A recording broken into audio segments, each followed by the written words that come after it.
नमस्कार, श्याम आईएएस में एक बार पुनः नए वर्ष में आपका ढेर सारी नए वर्ष की शुभकामनाएँ और नए वर्ष में आपका बहुत-बहुत तहे दिल से स्वागत है मेरे साथियों। हम लेकर आए हैं यूपी पीसीएस 2024 के और आरओ का टारगेट रिवीजन क्लास और इसके साथ हम आपको देने वाले हैं जो है प्रैक्टिस सीरीज जो कि आरओ और पीसीएस प्री दोनों के बेसिस से होगा। तो जल्दी इसकी शुरुआत कर रहे हैं, तब तक हम लोग डेली की क्लास में इसका रिवीजन कर लें जो प्रीवियस ईयर के क्वेश्चन आए हैं। ये हमने लिया है यूथ कंपटीशन से और ये मैटर बहुत ही अच्छा लगा तो हमने कहा क्यों ना हम अपने विद्यार्थियों को इसको रीड करा के जो है इनको दिखा करके इसको क्यों ना जो है रिवीजन करा दिया जाए क्योंकि ये वन लाइनर फॉर्म में है और स्टैटिक जीके के फॉर्म में है तो ये अन्य परीक्षाओं के लिए भी उपयोगी है। जो अभी अन्य परीक्षाएं हमारे मतलब स्टेट में होने वाली हैं उनको भी आप टारगेट कर सकते हैं। मित्रों आपको बता दूं कि यूपीएससी यानी आईएएस मेंस का थर्ड पेपर का कंप्लीट बैच मेरे पास है और साथ ही साथ ज्योग्राफी यानी फर्स्ट पेपर में जो ज्योग्राफी है वो और थर्ड पेपर का कंप्लीट बैच है। तो जिसको मैं अकेले कवर करता हूँ और इसकी क्लास हमारी डेली चल रही है पेड बैच की। तो आप उसको अगर ज्वाइन करना चाहते हैं तो हमको व्हाट्सअप करेंगे हमारे नंबर पे और वहाँ से व्हाट्सअप करके आप उसको जो है ज्वाइन कर सकते हैं। तो मेरे साथियों जो है हम लोग इस रिवीजन की क्लास को बहुत ही बेहतरीन तरीके से करने वाले हैं क्योंकि ये बहुत ही महत्वपूर्ण होगी। अगर हम प्रीवियस ईयर के सवालों को कर लेते हैं तो अन्य परीक्षाओं के लिए भी बहुत महत्वपूर्ण है। ये अच्छी बात ये है कि अन्य परीक्षाओं के लिए भी ये बेहद महत्वपूर्ण है। तो आइए हम लोग इसकी शुरुआत करते हैं। तो सबसे पहले हम लोग इतिहास के सवालों को प्रीवियस ईयर के जो सवाल हैं वह लाइन फॉर्म में उनका रिवीजन करेंगे कि जो विभिन्न परीक्षाओं में पूछे गए हैं काफ़ी 20 वर्षों से 25 वर्षों के सवाल को। तो पिछले 20 सालों के सवालों को इसमें शामिल किया गया है और जो कि वन लाइन फॉर्मेट में और अगर इसका हम लोग पर्याप्त रिवीजन कर लेते हैं तो काफ़ी हद तक चीज़ों को जो पूर्वावलोकन है उसको हम लोग कंप्लीट कर लेंगे कम से कम समय में। क्योंकि अब हमारे पास आरओ के टारगेट के बेसिस से जो है समय बहुत कम बचा हुआ है तो उसमें पूर्वावलोकन को इसमें फास्ट ट्रैक में यहाँ पर देखेंगे। तो इस ऑडियो को आपको सुनना है ना? तो जैसे आप मान लीजिए हम प्रयागराज में हैं या पटना में हैं या दिल्ली में हैं, एक भारत के किसी भी शहर में अगर आप पढ़ाई कर रहे हैं या घर पे ही पढ़ाई कर रहे हैं तो आप इसको अपने साथ इस क्लास को शामिल करके अपने समय के 24 घंटे को 48 घंटे में बदल सकते हैं। कैसे बदलेंगे? जैसे मान लीजिए आप खाना-पीना बना रहे हैं तब भी आप जिसको ऑडियो के फॉर्म में है जो कि सुन सकते हैं। तो आप इसको सुनना है आपको, चलते-फिरते कहीं पर भी आप इसको सुन सकते हैं और साथ ही साथ बैठ के सुनेंगे तो और भी अच्छा होगा, इसको स्पेशली देखते हुए। तो आइए हम लोग शुरू करते हैं। प्राचीन काल में आर्यों के जीविकोपार्जन का मुख्य साधन क्या था भैया? कृषि था। उस स्थल जहाँ से प्राचीनतम अस्थायी जीवन के प्रमाण मिलते हैं। कहाँ से मिलते हैं हमको? मेहरगढ़ से मिलते हैं। गंगा घाटी में धान की खेती का प्राचीनतम प्रमाण हम लोगों को कहाँ से मिलते हैं? लहुरा देव से मिलता है।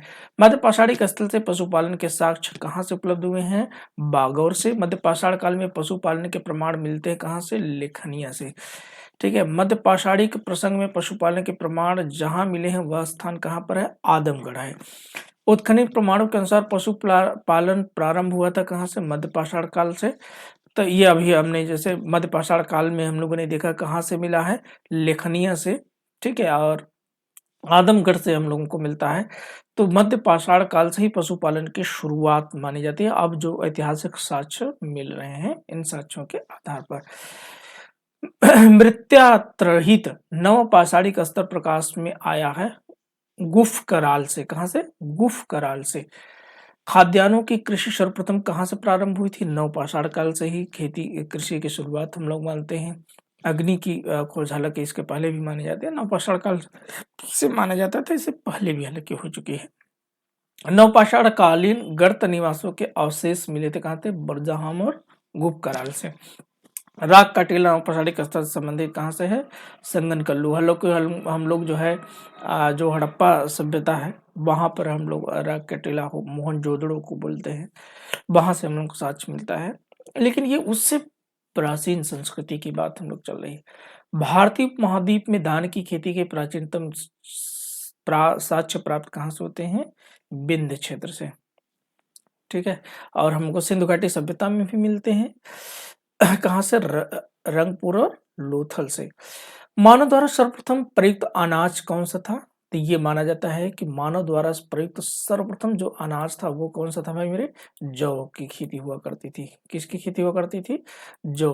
तो जौ हम लोगों के मतलब भारतीय संस्कृति में सर्वप्रथम अनाज के तौर पर प्रयोग किया जाने वाला है और जौ अभी भी हमारे लिए बेहद महत्वपूर्ण होता है क्योंकि इसमें क्या होता है, फाइबर की मात्रा बहुत अच्छी होती है। वस्त्रों के लिए कपास की खेती का आरंभ सबसे पहले किया था भारत ने। किसने किया था?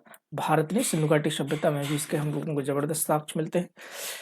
बृहद पाषाण स्मारकों की पहचान की गई थी मृतक को दफनाने के स्थानों के रूप में। किसके लिए की गई थी? मृतक के स्थानों के दफनाने के लिए। एक ही कब्र में 3 मानव कंकाल निकलेंगे कहाँ से? दमदमा से। ठीक है। पिंड क्षेत्र के वह शिलाश्रय जहां से सर्वाधिक मानव कंकाल मिले हैं लेखनिया से। तो लेखनिया जो कि दरी है मिर्जापुर के क्षेत्र में आता है। ये प्राचीन काल का बहुत ही महत्वपूर्ण स्थल है और यहाँ पर आप जाते हैं तो ये दरी एज दरिया एज ए झील के रूप में आपको दिखाई देती है। दधेरी एक परवर्ती हड़प्पी पुरास्थल है। कहाँ पर है? ये पंजाब में है। त्राम प्रसारिक स्थल नवदा टोली अवस्थित कहाँ पर है भैया? मध्य प्रदेश में है। नवदा टोली कहाँ पर है? मध्य प्रदेश में। गैरिक मृदभांड पात्र ओशीपी का नामकरण कहाँ पर हुआ था? हस्तिनापुर में। कहाँ पर हुआ था? हस्तिनापुर में। भारत का वह स्थल जहाँ से खुदाई से लौह धातु के प्रचलन के प्राचीनतम प्रमाण मिले हैं। अतरंजी खेड़ा से। कहाँ से मिला? अतरंजी खेड़ा से। ताम्रास्म काल में महाराष्ट्र के लोग मृतकों के शरीर के फर्श के नीचे रख कर दफनाते थे। कहां से? उत्तर से दक्षिण की ओर। कहां से दफनाते? उत्तर से दक्षिण की ओर। ठीक है, उत्तर से दक्षिण की ओर। हेलो, हाँ हाँ भी ठीक है। हाँ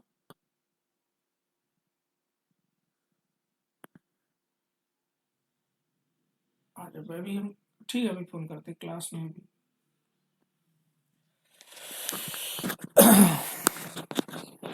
भारत में प्रथम पूरा पाषाणिक उपकरण खोज करने वाले रॉबर्ट ब्रूस फूट थे एक भूगर्भ वैज्ञानिक। ठीक है। ताम पाषाणिक स्थल नवदा टोली का उत्खनन किया था एस.डी. संकलिया। सिंधु सभ्यता संबंधित है आदि ऐतिहासिक युग से। किससे संबंधित? सिंधु आदि ऐतिहासिक युग है।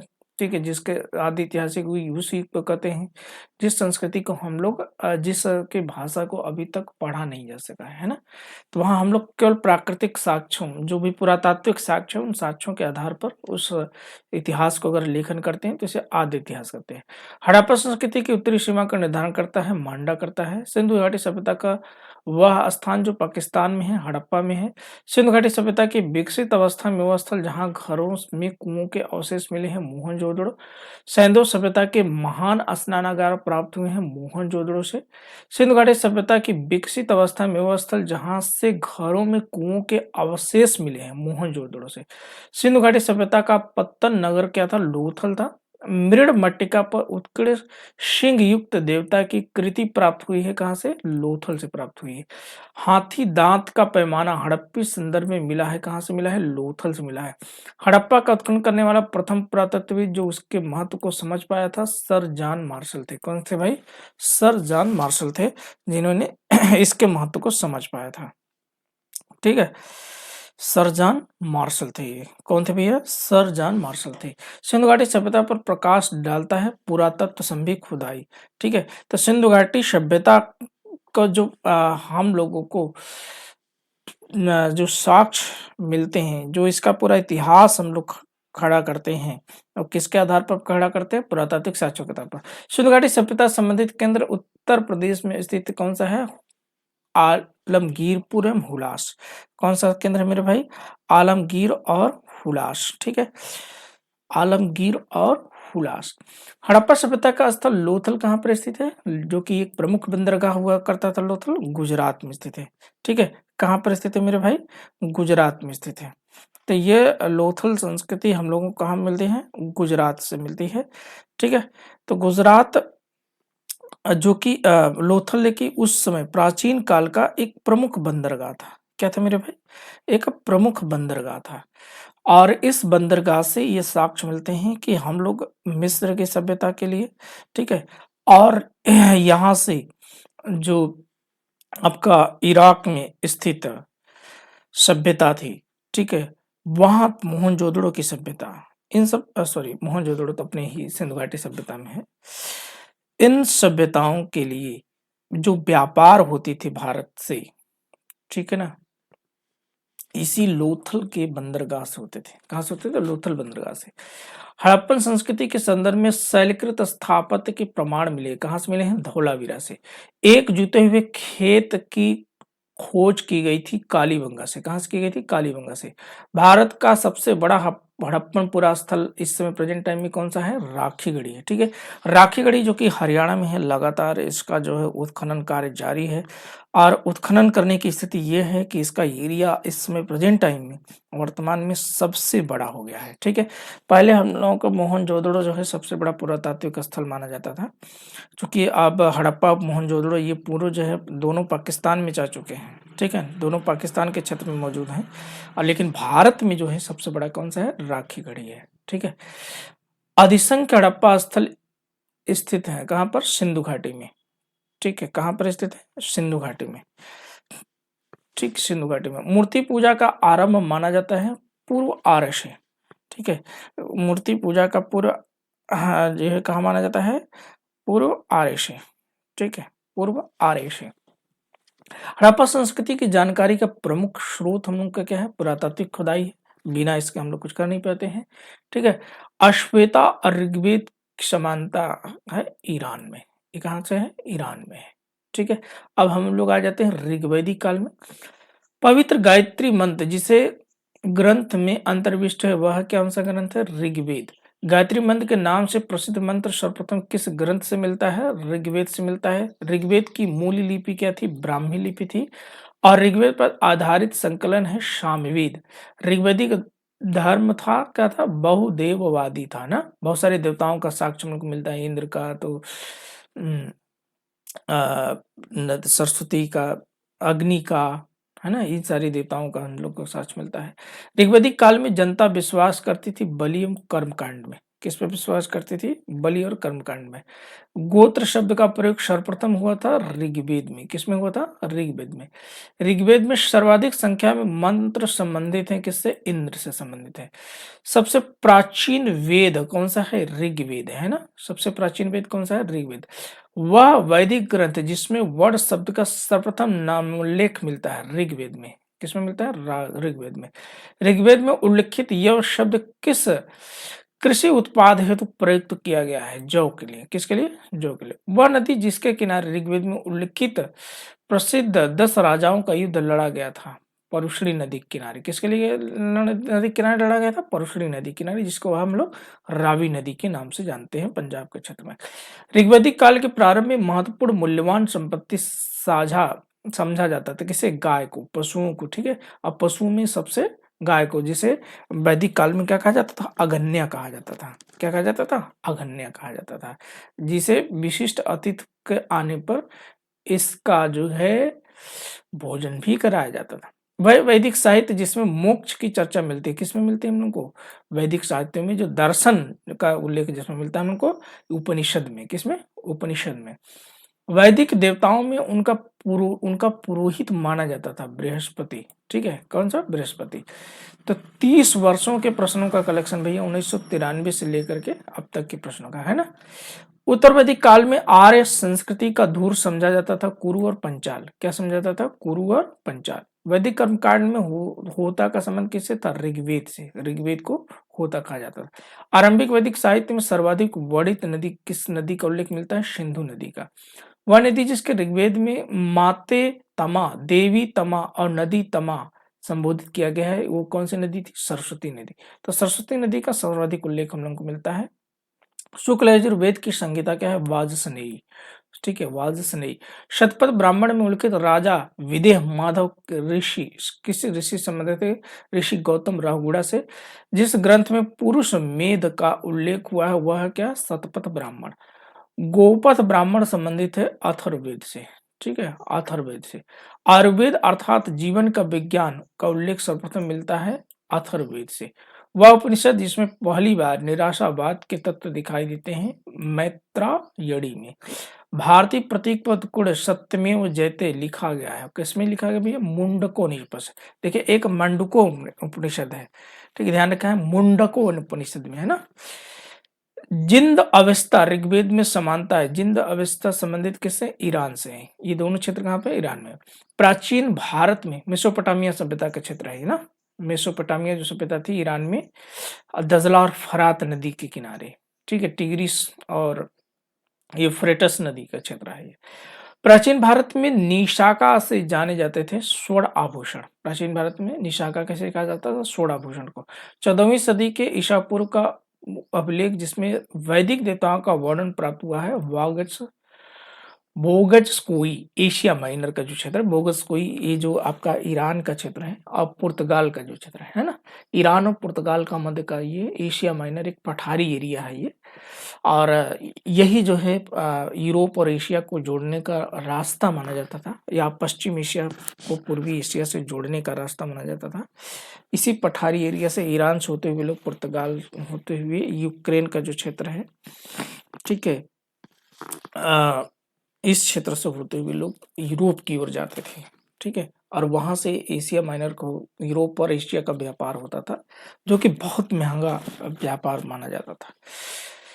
मनुस्मृति मुख्यतः संबंधित है सामाजिक व्यवस्था से, है ना। वह उपनिषद जिसमें आध्यात्मिक ज्ञान के विषय में नचिकेता और यम का संवाद प्राप्त होता है। किससे? कठोपनिषद में। किस उपनिषद में होता है? कठोपनिषद में। ऋग्वेद में वह नदी जिसका उल्लेख अफगानिस्तान के साथ आर्यों का संबंध सूचक है, कुंभा और कुरुम नदी में, ठीक है, कुंभा और कुरुम। सर्वाधिक ऋग्वैदिक सूक्त समर्पित है किस देवता को? समर्पित है इंद्र को। ऋग्वेद में हम लोगों को जो सबसे ज्यादा किसी देवता का जिक्र मिलता है तो इंद्र का, उसके बाद अग्नि का हमको सबसे ज्यादा जिक्र मिलता है। आर्य शब्द का शाब्दिक अर्थ क्या है? श्रेष्ठ। आर्य का मतलब क्या होता है? श्रेष्ठ होना। अर्धर्वु अर्थ का होता है यज्ञ करने वाला पुरोहित, ठीक है। अधर्यु का अर्थ क्या होता है? अयज्ञ करने वाला पुरोहित। उपनिषद काल के राजा अस्पति शासक थे कैकेयी के। कहाँ के शासक थे? कैकेयी के। सर्ग प्रतिसर्ग वंश मनवंतर वंशानुचरित संकेतक है पुराणों में। भारत का प्रथम विधि निर्माता माना जाता है किसे? मनु को माना जाता है। प्राचीन काल में महान विधि निर्माता थे मनु को माना जाता है। कौशल शब्द का प्रयोग किया गया था रेशम के लिए। क्लासिकी संस्कृत में आर्य शब्द का अर्थ क्या है? एक उत्तम व्यक्ति। और ऋग्वेद क्या है? स्रोतों का संकलन। स्रोतों का संकलन मतलब सुन करके, ठीक है, सुन करके लिखा गया, है ना। 16 महाजनपदों का उल्लेख कहाँ पर मिलता है हम लोग को? अंगुत्तर निकाय में। तो हम लोग 16 महाजनपद का रिवीजन करते हैं अंगुत्तर निकाय में। कार्लिस नरेश खारवेल किस वंश से संबंधित थे? चेदी वंश से। 6ठी शताब्दी ईसा पूर्व का मत्स्य महाजनपद कहाँ पर स्थित है? राजस्थान में। किस प्राचीन नगर के अवशेष कुंभकार स्थल से प्राप्त हुए हैं? पाटलिपुत्र से। मालवा क्षेत्र पर मगध की सत्ता का विस्तार किसके शासनकाल में हुआ था? शिशुनाग के शासनकाल में। मगध का वह शासक जिसने राज्यारोहण के लिए अपने पिता की हत्या के स्वयं की थी और उसके गद्दी पर बैठा अजातशत्रु, ठीक है, जो बल्कि एक बड़ा साम्राज्य बनाता है। मगध का वह सम्राट जिसे परशुराम के नाम से जाना जाता है, महापद्मनंद को जाना जाता है। प्राचीन श्रावस्ती का नगर विन्यास आकृति है अर्धचंद्राकार। कैसा था? अर्धचंद्राकार। 8वीं शताब्दी ईसा पूर्व में सुक्तिमती राजधानी किसकी थी? चेदी की। अभिलिखित साक्ष्य में प्रकट होता है कि नंद राजा के आदेश से यह नहर खोदी गई थी कलिंग में। उदयन वासव दत्ता की दंत कथा किससे संबंधित है? कौशाम्बी से। जैन धर्म पे थोड़ा सा जो जैन बौद्ध धर्म का धार्मिक आंदोलन था उससे जैन धर्म के संस्थापक कौन थे? हम लोग जानते हैं ऋषभदेव थे। महावीर स्वामी का जन्म स्थान कहाँ था? कुंडलपुर में। महावीर स्वामी को ज्ञानोदय प्राप्त हुआ था कहाँ से? ऋजुपालिका नदी के तट पर प्राप्त हुआ था। और इनके प्रथम अनुयायी कौन थे? जामाली, जो कि इनके दामाद थे। त्रिरत्न सिद्धांत के सम्यक धारणा, सम्यक चरित, सम्यक ज्ञान किस धर्म से संबंधित है? जैन धर्म से। आजीवक संप्रदाय के संस्थापक कौन थे? मक्खल गोसाल। प्रारंभिक जैन साहित्य का भाषा लिखा गया था अर्धमगधी में। और यापनी संप्रदाय था जैन धर्म का। और तीर्थकर संबंधित किससे है? जैन धर्म से। वह जैन सभा जिसमें अंतिम रूप से श्वेतांबर आगम का संपादन हुआ था वल्लभी से। प्रभासगिरी नाम जिनका तीर्थ स्थल वे हैं जैन। वह धर्म जो विश्व विनाश की प्रलय के अवधारणा से विश्वास नहीं करता है, जैन धर्म। बुद्ध का जन्म हुआ था लुम्बिनी में। बुद्ध का जन्म कहाँ हुआ था? लुम्बिनी में हुआ था। बुद्ध की मृत्यु जहाँ हुई थी वह स्थान अब कहाँ है? उत्तर प्रदेश में। बुद्ध के जीवन की वो घटना जिसको महानिष्क्रमण के रूप में जाना जाता है, मृत गृह त्याग। गौतम बुद्ध ने अपना प्रथम प्रवचन दिया था कहाँ पर? सारनाथ में। कहाँ पर दिया था? सारनाथ में। बुद्ध के उपदेश संबंधित है आचरण की शुद्धता और पवित्रता से। भारतीय कला में बुद्ध के जीवन को किस घटना के चित्रण मृग सहित चक्र द्वारा हुआ है? प्रथम उपदेश। धर्मचक्र प्रवर्तन किया गया था सारनाथ में। कहाँ किया गया था? सारनाथ में, जो पहला उपदेश उन्होंने दिया था। सारनाथ में प्रथम प्रवचन कहाँ पे दिया था? किसने दिया था? महात्मा बुद्ध ने। बुद्ध ने सर्वाधिक उपदेश कहाँ पे दिए थे? श्रावस्ती में। ठीक है। बौद्ध संघ बिछुड़ी में स्त्रियों के प्रवेश अनुमति बुद्ध द्वारा दी गई थी। किसे?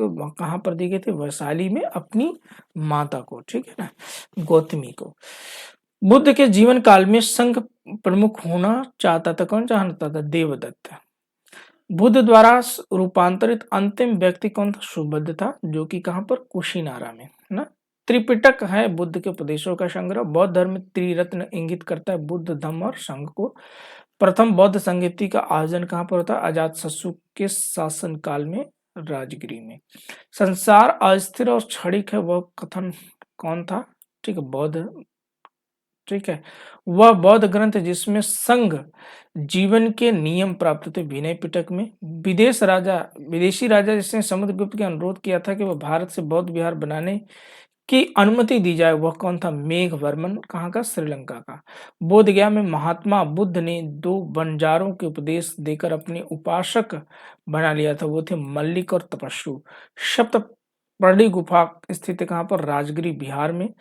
विशुद्ध मग्ध नामक पुस्तक किस संप्रदाय से संबंधित है? हीनयान से। शून्यता के सिद्धांत का सफल प्रतिपादन करने वाला नागार्जुन। वह उत्तर प्रदेश में बौद्ध और जैनियों दोनों के तीर्थस्थल कहाँ पर है? कौशाम्बी में है। बौद्ध और जैन दोनों धर्म विश्वास करते हैं कर्म पुनर्जन्म सिद्धांत सही है। अफगानिस्तान का बामियान प्रसिद्ध था बुद्ध प्रतिमा के लिए। देश में मूर्ति पूजा की नींव रखी थी बौद्ध धर्म ने। वह काल जिसमें बुद्ध की खड़ी प्रतिमा बनाई गई थी, कुषाण काल में। भूमि स्पर्श मुद्रा सारनाथ बुद्ध प्रतिमा संबंधित थे गुप्त काल में। विक्रमशिला बिहार के संस्थापक थे धर्मपाल। कहाँ स्तूप के उत्खनन में सारीपुत्र के अवशेष मिले? सांची के। वह बौद्ध पवित्र स्थल निरंजना नदी पर स्थित था, बोधगया। ठीक है, बोधगया, जहां पर बुद्ध को ज्ञान प्राप्त हो। एशिया की ज्योति पुंज के रूप में किसे जाना जाता है? गौतम बुद्ध को। गौतम बुद्ध द्वारा प्रसिद्ध वैद्य जीवक किसके दरबार में था? बिंबिसार के दरबार में। बुद्ध कौशाम्बी किसके राज्य काल में आए थे? उदयन के शासन काल में। तिब्बत में बौद्ध धर्म के सुधार में महती भूमिका निभाने वाले उपाध्याय अतीश किस बिहार के प्रसिद्ध विद्वान थे? विक्रमशिला के। अध्वनि अर्धनारीश्वर मूर्ति में आधा शिव आधा पार्वती का प्रतीक है देव और उसकी शक्ति का युग। आइए भगवत संप्रदाय से रिलेटेड चीजें देखते हैं। वह देवता जिसको कला में हल लिए प्रदर्शित किया गया बलराम को। रामायण के वह कांड जिसमें राम और हनुमान पहली भेंट का वर्णन है किष्किंधा कांड में। भागवत संप्रदाय में भक्ति के रूप में संख्या कितनी है? 9 है। और तुम्हारा अधिकार कर्म पर है, फल की प्राप्ति पर नहीं। ये प्रमुख उपदेश किसका है? तो ये है भैया भगवत गीता का। मोक्ष साधन के रूप में ज्ञान कर्म भक्ति तीनों मार्ग का उल्लेख किसमें मिलता है? भगवत गीता में। भागवत धर्म से संबंधित प्राचीन अभिलेखित साक्ष्य मिलता है होलियोडोरस के बेशनगर अभिलेख में। आदि शंकराचार्य द्वारा स्थापित 4 मठ कहाँ कहाँ पर है? तो एक है जोशी मठ द्वारका, जो कि गुजरात के क्षेत्र में, पुरी जो कि आपका उड़ीसा में है, और श्रृंगेरी। ठीक है ना, ये 4 मठ है। नयनार थे शैव धर्मानुयायी। नयनार क्या थे? शैव धर्मानुयायी। ये सम्मिलित करने वाला सवाल था, तो उसमें वल्लभाचार्य पुष्टि मार्ग से संबंधित है। रामानुजाचार्य विशिष्टा द्वैतवाद से, माधवाचार्य जो है द्वैतवाद से, और शंकराचार्य अद्वैतवाद से। तो जो ये कहते हैं हम लोग वैदिक एक तरीके से जो दर्शन है, उस दर्शन के प्रणेता शंकराचार्य माने जाते हैं। और उसमें फिर बहुत सारे लोग आते हैं, जैसे माधवाचार्य रामानुज आते हैं जो कि विशिष्टाद्वैत लेकर के आते हैं। माधवाचार्य द्वैतवाद लेकर आते हैं। वल्लभाचार्य पुष्टि मार्ग लेकर के आते हैं। ठीक है। मौर्य साम्राज्य का रिवीजन कर लेते हैं। तो आज हम कोशिश करेंगे कि प्राचीन काल का हम लोग रिवीजन कर ले। प्रथम भारतीय साम्राज्य स्थापित किया था चंद्रगुप्त मौर्य ने। ठीक है, सबसे बड़ा साम्राज्य भारत में सबसे पहले स्थापित करने वाला अगर कोई राजा हुआ तो चंद्रगुप्त मौर्य मौर्य वंश की स्थापना करता है और कलिंग को छोड़ करके पूरे भारत को जीता, जो कि अफगानिस्तान, पाकिस्तान और पूरा आपका उत्तर भारत का क्षेत्र था। बहुत बड़ा साम्राज्य था कलिंग, जो कि उड़ीसा का क्षेत्र है, इसको छोड़ करके। जल की आवश्यकता को ध्यान में रखते हुए जिस प्रथम शासक ने गिरनार क्षेत्र में एक झील का निर्माण करवाया था वो था चंद्रगुप्त मौर्य, और रुद्रदामन ने इसका फिर से पुनर्निर्माण कराया था ना। अभिलेख जिसमें प्रमाणित होता है चंद्रगुप्त का प्रभाव पश्चिम भारत तथा रुद्रदामन का जूनागढ़ अभिलेख, यहीं से रुद्रदामन के जूनागढ़ अभिलेख में उल्लेख मिलता है इसके पुनर्निर्माण का। कौटिल्य का अर्थशास्त्र क्या था? शासनों के सिद्धांतों की व्यवस्था। ये भैया इसका अर्थशास्त्र नाम है, लेकिन ये पुस्तक एक तरीके से राजनीति शास्त्र की है ना। किसकी तुलना मैकावली के प्रिंस से की जा सकती है? कौटिल्य के अर्थशास्त्र। राज्य के सप्तांग सिद्धांत के अनुसार राज्य का 7वां अंक कौन था? मित्र था। ठीक है। चाणक्य अपने बचपन में किस नाम से जाने जाते थे? विष्णुगुप्त से। अर्थशास्त्र के अनुसार सीता भूमि का अभिप्राय क्या था? जनजातियों द्वारा जोती जाने वाली भूमि। ठीक है। वह शासक जिसने गिरनार क्षेत्र में जल संसाधन व्यवस्था की ओर ध्यान दिया? चंद्रगुप्त मौर्य और अशोक ने। किसने दिया था? चंद्रगुप्त मौर्य और अशोक ने। वह राजा जिसके द्वारा एक अभिलेख की सूचना मिलती है शाक्य मुनि बुद्ध काल जन्म लुम्बिनी में हुआ था अशोक के अभिलेख से। सारनाथ स्तंभ का निर्माण जो है अशोक के समय में हुआ था, और अशोक द्वारा स्थापित सबसे सुरक्षित स्तंभ है लौरिया नंदनगढ़ का। अशोक का वह अभिलेख जो कनक मुनि बुद्ध के अस्तित्व में प्रमाणित करता है नी गाली सागर स्तंभ अभिलेख। गुर्जरा लघु अभिलेख जिसमें अशोक का नामोल्लेख किया गया है स्थित है मध्य प्रदेश के दतिया जिले में। अशोक के निम्न अभिलेखों में से पूर्ण रूपेण धार्मिक संस्था के प्रति समर्पित अभिलेख है शिलालेख 12। ब्राह्मी लिपि में सर्वप्रथम पढ़ा था किसने? जेम्स प्रिंसेप ने पढ़ा था। वह स्थान जहां प्राक अशोक ब्राह्मी लिपि का पता चलता है अनुराधापुर में। पत्थर पर प्राचीनतम शिलालेख किस भाषा में थी? प्राकृत भाषा में। ठीक है। अब प्राकृत भाषा किसके समय में थी? जैन महावीर के। अपने साम्राज्य के उत्तरी पश्चिमी भाग में उत्कुल राजाज्ञों के लिए अशोक ने लिपियों का प्रयोग किया था अरामाइक, ग्रीक और खरोष्टी, तीन तीन लिपियों का प्रयोग किया था ना। इलाहाबाद के स्वस्त में किस शासक के बारे में सूचना प्रदान करता है? समुद्रगत के विजयों का उल्लेख यहाँ पे मिलता है हम लोगों को। फाइयान भारत में आया था किस समय में आया था? 399 ईस्वी में। कलिंग युद्ध का विवरण हमने कहाँ से गया था? अशोक के 13वें शिलालेख से। मौर्य मंत्री परिषद में राजस्व इकट्ठा करने के संबंधित कितने उसे क्या कहा जाता था? समाहर्ता कहा जाता। तो समकालीन तुर्मय कहाँ का राजा था? मिस्र का राजा था। मकदुनिया में अशोक का समकालीन राजा कौन था? मकदुनिया जो कि अलेक्जेंडर का, ठीक है, सिकंदर का जो राज्य था उसका क्षेत्र था, वहां पर राजा था एंटीगोन गोनटास। टॉलमी फिलाडेल्फस जिसके साथ अशोक के राजनय संबंध थे, कहाँ का शासक था? मिस्र का। वह एक इतिहासकार के अनुसार शिलालेख में अशोक ने जिस धर्म का प्रतिपादन किया वह वस्तुतः राजधर्म था फ्लीट। आधुनिक देवनागरी लिपि का प्राचीन रूप है ब्राह्मी। किसने सहिष्णुता, उदारता, करुणा त्रिविध आधार पर राजधर्म की स्थापना की? अशोक ने। सांची का स्तूप बनवाया था अशोक ने। ब्राह्मी लिपि का प्रथम उद्वाचन किस पर उत्कीर्ण अक्षरों में किया गया? स्तंभों पर। और बुलंदी बाग प्राचीन स्थान था पाटलिपुत्र का। मौर्य काल में तक्षशिला के प्रसिद्ध शिक्षा केंद्र के द्वारा किन वर्णों के लिए खुले थे? ब्राह्मणों, क्षत्रियों और वैश्यों के लिए। मौर्य काल में दंड विधान थे काफी कठोर थे। ठीक है ना। कालशी प्रसिद्ध है अशोक के शिलालेख के कारण। कालसी किसके लिए प्रसिद्ध है? अशोक के शिलालेख के कारण। अशोक के द्वितीय शिलालेख में उल्लेख नहीं है सातवाहन का। खारवेल के विषय में जानकारी का स्रोत है हाथी गुम्फा का अभिलेख। राजवंशों में सबसे पुराना राजवंश था सातवाहन। राजवंशों में सबसे पुराना था राजवंश सातवाहन। मौर्यों के बाद दक्षिण भारत में सबसे प्रभावशाली राज्य कौन था? सातवाहन राज्य था। सातवाहनों की राजधानी कहाँ पर थी भैया? अमरावती में। ठीक है, अमरावती जो कि अभी आंध्र प्रदेश क्या और राजधानी है। कनिष्क के सारनाथ बौद्ध प्रतिमा अभिलेख की तिथि है 81 ईस्वी सन। बुद्ध का किसके सिक्कों पर अंकन हुआ? कनिष्क के सिक्कों पर। उत्तरी और उत्तरी पश्चिमी भारत में सर्वाधिक संख्या में तांबे के सिक्के जारी किए थे कुषाणों ने। काव्य शैली का प्राचीनतम नमूना किसके अभिलेख में मिलता है? काठियावाड़ के रुद्रदामन अभिलेख में। प्राचीन भारत में नियमित रूप से सोने के सिक्के चलाए थे कुषाण ने। बिना बेगार के किसने सुदर्शन झील का जीर्णोद्धार करा था? रुद्रदामन प्रथम ने। अब बिना बेगार के सुदर्शन झील का जीर्णोद्धार करा था रुद्रदामन प्रथम ने। प्राचीन भारत में साहित्यिक इतिहास में पाणिनि और पतंजलि खाद्य नाम है किस राजवंश के समय में थे? तो ये थे पुष्यमित्र शुंग के समय में। ठीक है। विक्रम संवत शुरू हुआ था 98 ईसा पूर्व में और महाभाष्य के लेखक पतंजलि समसामयिक किसके थे? पुष्यमित्र शुंग के। और विक्रम शक संवत में किसका कितना अंतर वर्षों में? 135 वर्षों का। कितना अंतर भैया विक्रम शक संवत में? 135 वर्षों का। सही सम्मिलित करना। डिमेट्रियस हिंद यूनानी था, रुद्रदामन शक था और गोंडो फर्निस पल्लव था, भीम कुषाण था। ठीक है। प्राचीन भारत में विदेशी आक्रमण हमारे देश के इंडिया संबोधित करने वाले कौन थे? यूनानी थे। वह हिंद एवं शासक जिसने शीशे के सिक्के जारी किए थे स्ट्रेटो।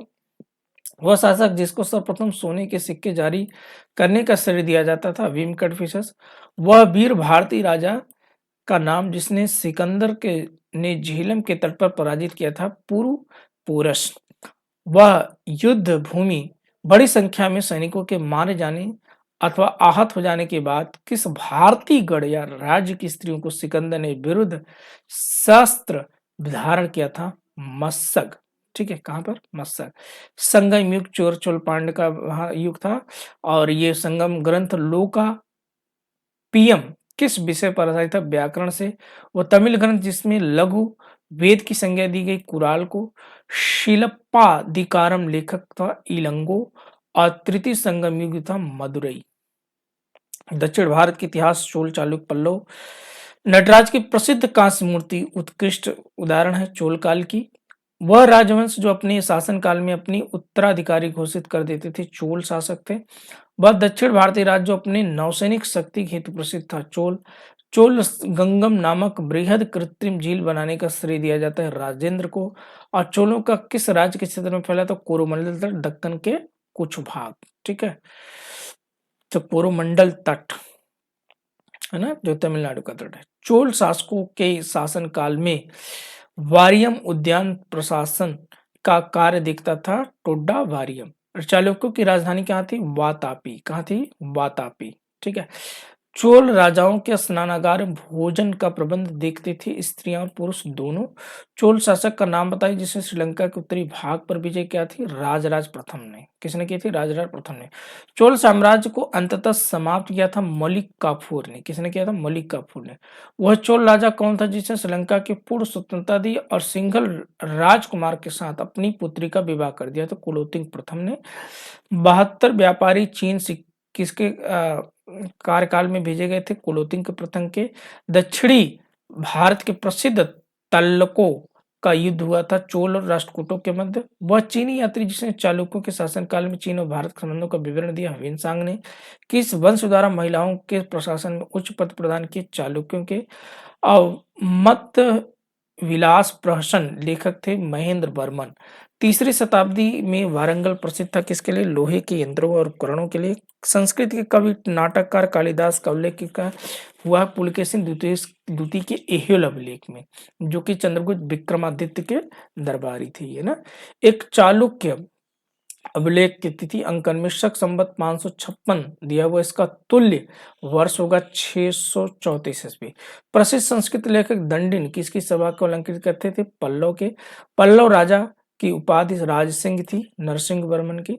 इसमें कुछ मिलान करना है। ठीक है। उनके राज्य धनंजय के समकालीन राज कल कुस्तलपुर था। नीलराज के अवमुक्त था। उग्रसेन के पल्लका था। विष्णु गोपा का कांची था। राजवंश के पल्लवी जो है राजधानी कांची थी। पांडव की मदुरई थी। यादव की देवगिरी थी और काकती की वारंगल थी। ठीक है। अब हम लोग गुप्त काल में आ जाते हैं। वह गुप्त शासक जिसने सर्वप्रथम सिक्के जारी किए थे चंद्रगुप्त प्रथम था। रजत सिक्के जारी करने वाला प्रथम गुप्त शासक था चंद्रगुप्त प्रथम। भारत का नेपोलियन किसे ना कहा जाता है? समुद्रगुप्त को। शक विजेता किसे जाना जाता है? चंद्रगुप्त द्वितीय को। चंद्रगुप्त द्वितीय जिसे हम लोग विक्रमादित्य के भी कहते हैं। वह गुप्त सिंह जिसने हूणों पर विजय प्राप्त की थी। स्कंदगुप्त ने। गुप्त स्वर्ण मुद्रा को कहा जाता था दिनार कहा जाता था। गुप्त अभिलेखों में दिनार वाचक वह है कांस्य सिक्का। सती प्रथा के प्रथम अभिलेख साक्ष्य प्राप्त हुआ है एरण से। 437-38 ईस्वी के मंदसौर अभिलेख में किस श्रेणी द्वारा भव्य सूर्य मंदिर के निर्माण किया था? रेशम बुनकरों के द्वारा। सारनाथ की भूमि स्पर्श मुद्रा बुद्ध की प्रतिमा का अलंकित करती है। गुप्त काल से प्राचीन भारत में उपवंश जिसके शासनकाल को स्वर्णयुग कहा जाता था गुप्त युग। वह राजवंशों के हूणों के आक्रमण को अत्यंत विचलित हुआ। गुप्त भाग और बलि किसके पास? राजस्व के भाग थे, स्रोत थे। अभिलेख और गुप्त काल में स्वर्ण मुद्रा है दिनार। ठीक है, स्वर्ण मुद्रा कौन सी? दिनार। भारतीय दर्शन में प्रारंभिक शाखा थी सांख्य। कर्म का सिद्धांत संबंधित है मीमांसा से। युग दर्शन के प्रतिपादक कौन थे? पतंजलि। न्याय दर्शन के प्रतिपादक कौन थे? गौतम। और भारत में आस्तिक और नास्तिक संप्रदाय के भेदक लक्षण वेदों में प्रमाणित आस्था है। कामरूप में वैष्णव धर्म का लोकप्रिय माना जाता है शंकर देव को। बीज गणित के क्षेत्र में योगदान देने के लिए विशेष रूप से जाना जाता है भास्कर को। कालिदास द्वारा रचित मालविका अग्निमित्र नामक नायक कौन था? अग्निमित्र। कायस्थ जाति का सर्वप्रथम उल्लेख मिलता है याज्ञवल्क्य संहिता में। ठीक है, दास मुक्ति का अनुष्ठान का विधान सर्वप्रथम किया था नारद ने। षड्वर दर्शन भुक्ति अवस्थित थी उत्तर बंगाल में। गुप्त काल में उत्तर भारतीय व्यापार संचालित होता था ताम्र लिप्ति बंदरगाह में। सती प्रथा का प्रथम अभिलेखी संदर्भ प्राप्त हुआ था एरण में। कुमार गुप्त मदुरै, ठीक है ना, कुमार गुप्त मंदसौर का अभिलेख का श्रेणी का उल्लेख है रेशम बुनकरों के। चांदी के सिक्के जारी करने वाला प्रमुख गुप्त शासक कौन था? चंद्रगुप्त द्वितीय। समुद्रगुप्त के प्रयाग प्रशस्ति वाले स्तंभ पर किसका लेख मिलता है? जहांगीर का। गुप्तोत्तर काल की बात कर ले, सम्राट हर्षवर्धन ने जिस राजस्थान पर राजधानी स्थापित की थी वह था कन्नौज। सम्राट हर्षवर्धन ने 2 महान धार्मिक सम्मेलन का आयोजन किया था कन्नौज और प्रयाग। हर्षवर्धन का पराजित किया था पुलकेशिन द्वितीय ने। हर्ष के साम्राज्य की राजधानी थी कन्नौज। वह शासक जिसने 4 अश्वमेध यज्ञों का संपादन किया था प्रवरसेन प्रथम। वल्लभी विश्वविद्यालय स्थित था गुजरात में। 6ठी से 7वीं शताब्दियों में एक मौर्य वंश कहाँ का शासन कर रहा था? लाट में। वृहदम्बों की राजधानी बनवासी स्थित थी गोवा। प्रतिहार अभिलेखों में संदर्भित सिक्कों का नाम था द्रम्ब। वह राजवंश जिसने भारत को प्रसिद्ध खजुराहो के मंदिर दिए चंदेल। एलोरा के प्रसिद्ध कैलाश मंदिर के निर्माण शासक वंश से संबंध है राष्ट्रकूट। एलोरा में गुफाएं और शैलकृत मंदिर हिंदुओं और बौद्ध और जैनों के।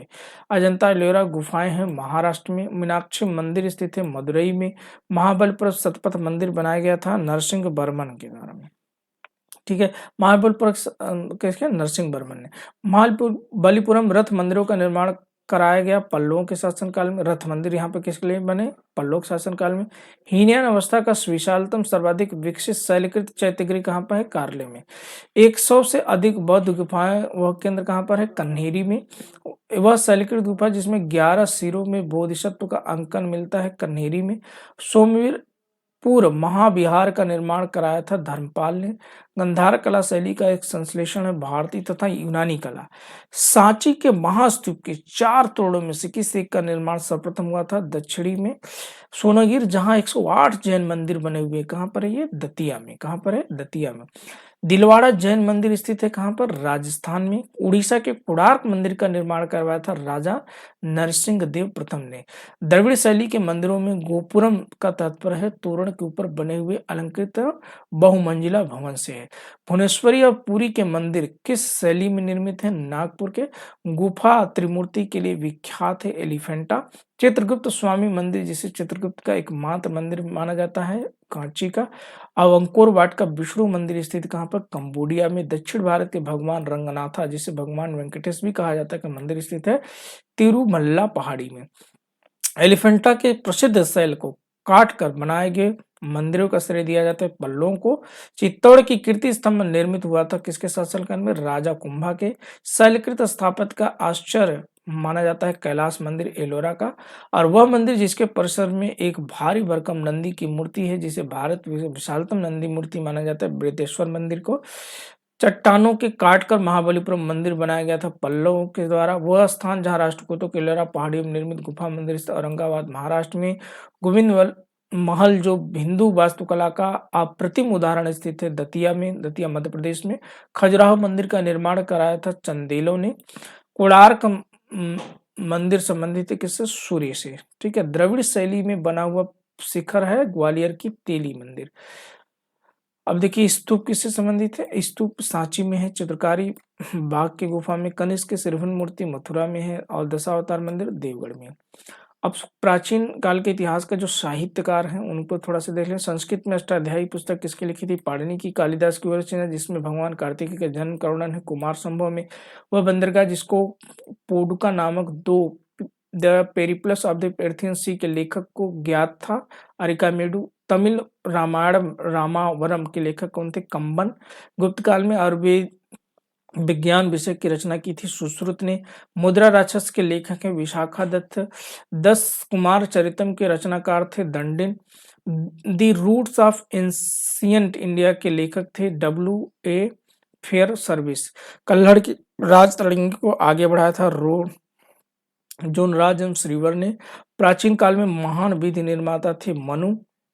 महाभारत मूलतः किस रूप में जानी जाती थी? जय संहिता में।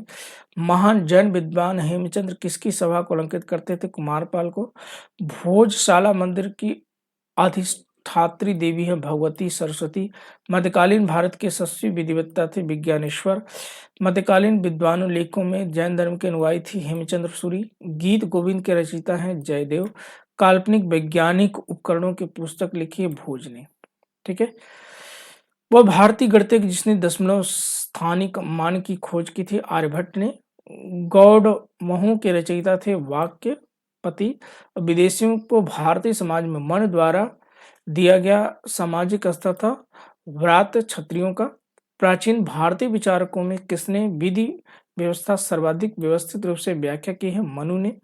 मानसोल्ला शीर्षक ग्रंथ की रचना की थी सोमेश्वर ने। ठीक है। अब पूर्व मध्यकाल की थोड़ा सी चर्चा कर लेते हैं, उसके बाद कल हम लोग मध्यकाल पर डिस्कस करेंगे। राजवंश वह राजवंश जो कन्नौज पर आधिपत्य स्थापित करने में त्रिकोणीय संघर्ष में उलझे हुए थे पाल, प्रतिहार और राष्ट्रकूट। विक्रमशिला विश्वविद्यालय के संस्थापक कौन थे? धर्मपाल। गोविंद चंद्र गढ़वाल एक रानी कुमार देवी धर्मचक्र जिन बिहार बनवाया था सारनाथ में। हिरण्यगर्भ धार्मिक कार्य कराया था दंती दुर्ग ने। राजा मन्ना नुज के अनुयायियों को कहा जाता था वैष्णव कहा जाता था। द्वार समुद्र राजवंश की राजधानी कहाँ थी? वेसल थी। पाल वंश के संस्थापक कौन थे? गोपाल थे। कादम्ब राजाओं की राजधानी कहाँ थी? बनवासी। समकालीन समाज के पाखंड एवं भ्रष्ट आचरण को उद्घाटित करने के लिए अनेक ग्रंथों के लेखक थे क्षेमेंद्र। वह चंदेल राजा जिसकी एक अन्य नाम लक्ष्मण वर्मन था यशोवर्मन। एक नए सम्मत चलाने का यश प्राप्त था लक्ष्मण सेन को। वह चंदेल शासक जो महमूद गजनवी से पराजित नहीं हुआ था विद्याधर। जेका मुक्ति प्राचीन नाम था बुंदेलखंड। कलिंग नरेश खारवेल संबंधित है चेदी वंश से। विविध में आ जाते हैं। प्राचीन श्वेतांबर जैन मंदिर स्थित है पाली ताना गुजरात में। विदेशी व्यापार से संबंधित संस्था थी नाना देसी एवं नगरम। उद्दालक आरूढ़ी प्रसिद्ध दार्शनिक थे कुरु पंचाल। बीज गणित के क्षेत्र में विशेष योगदान दिया था किसने? भास्कर ने। पुराणों के अनुसार चंद्रवंशी शासकों का मूल स्थान था प्रतिष्ठानपुर। वह जो जहां है वह अन्यत्र भी है, जो यहाँ नहीं है वह कहीं नहीं है। यह निम्न में से किस ग्रंथ में? महाभारत में। हिंदू विधि द्वारा मान्य कर क्या था? उपज का छठा भाग। प्राचीन भारत में सिंचाई टैक्स क्या कहते थे? विदक भागम। वैदिक ग्रंथों में भाष्यकार सायण को आश्रय प्राप्त था विजयनगर के राजाओं में। विष्णुनगर अभिलेख होलियोडोरस निवासी था तक्षशिला का। आक्रमण बेलगोला में गोमतेश्वर के विशाल प्रतिमा स्थापित करवाई थी चामुंड राय ने। चोलों की राजधानी क्या थी? तंजौर। और एम्फोरा जार होता है एक लंबा दोनों तरफ से हाथेदार जार। विक्रम संवत का प्रारंभ होता है लगभग 4700 पूर्व में और खसरा नामक दस्तावेज आशय राजस्व संबंधी एक दस्तावेज। ठीक है, तो ये आज हमने प्राचीन काल का रिवीजन किया है मेरे साथियों। कल हम लोग मध्यकालीन भारत का रिवीजन करेंगे, फिर उसके बाद आधुनिक भारत का रिवीजन करेंगे, फिर अगले विषय में प्रवेश करेंगे। तो आज की ये रिवीजन क्लास कैसी लगी हमें कमेंट बॉक्स में कमेंट करके जरूर बताइएगा। और अगर आपको ये क्लास अच्छी लगी तो इस वीडियो को अधिक से अधिक लोगों तक, अपने मित्र दोस्त यार, अपने नज़दीकी लोगों को शेयर करके आप अधिक से अधिक लोगों को लाभ पहुंचा सकते हैं। और अच्छा लगेगा तो चैनल को लाइक और सब्सक्राइब जरूर करिएगा। तो आज इतना ही। मैं एस एन मुखिया आपका स्वागत एक बार फिर अभिनंदन करता हूँ। ठीक है, धन्यवाद करता हूँ। फिर अगली क्लास में आपसे मुलाकात करता हूँ। तब तक के लिए नमस्कार।